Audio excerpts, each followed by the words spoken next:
Hello, welcome back. We're continuing with the Sermon on the Mount, and this week we're taking a look at probably some of the more famous pieces of this. We're looking at the Lord's Prayer, something that, well, we recite on a very regular basis. We pray this prayer corporately together every Sunday.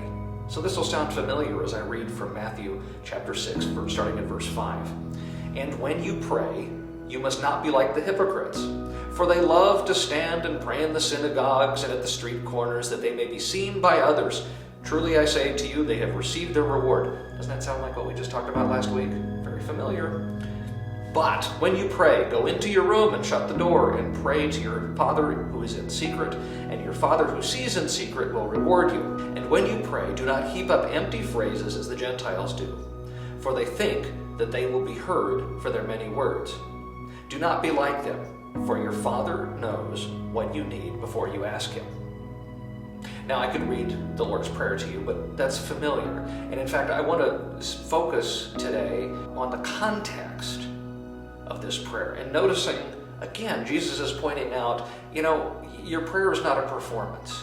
I know for a lot of people, public prayer is a nerve-wracking thing. It's right up there with, public speaking. And if you're not comfortable with it, it's kind of difficult. Our prayer life, for many of us, is justifiably a private thing. And that's actually a good thing.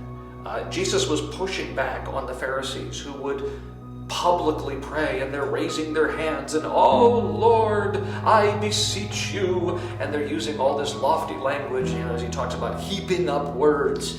And it's this great, long, and elaborate, it becomes a performance. But I think for each of us, we need to check our hearts and to say, in my prayer, what is my purpose? Am I humbly approaching God and using perhaps the Lord's Prayer as a model prayer, which is what it was intended to be, that we recite it together corporately, or use it as a model from which to remember the types of things that we ought to pray for, but that we do this quietly and that we do this humbly, that we don't do it in a I'm going to parade this in front of everybody sort of way, but instead to come quietly and humbly before our God and say, "Lord, I need help.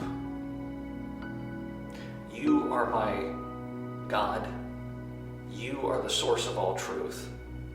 And in all the ways in which, from the needs for daily bread and for praying for Christ's kingdom to come and His will to be done, and for me to forgive as you forgive, all these things that in my life are out of alignment with what you want for me and with your will, may I use this prayer to align myself, not to perform, not to have other people look at me, but to look at myself and make adjustments to say, what is it that I need, that I should adjust so that my life and my walking with Christ can work as God intends."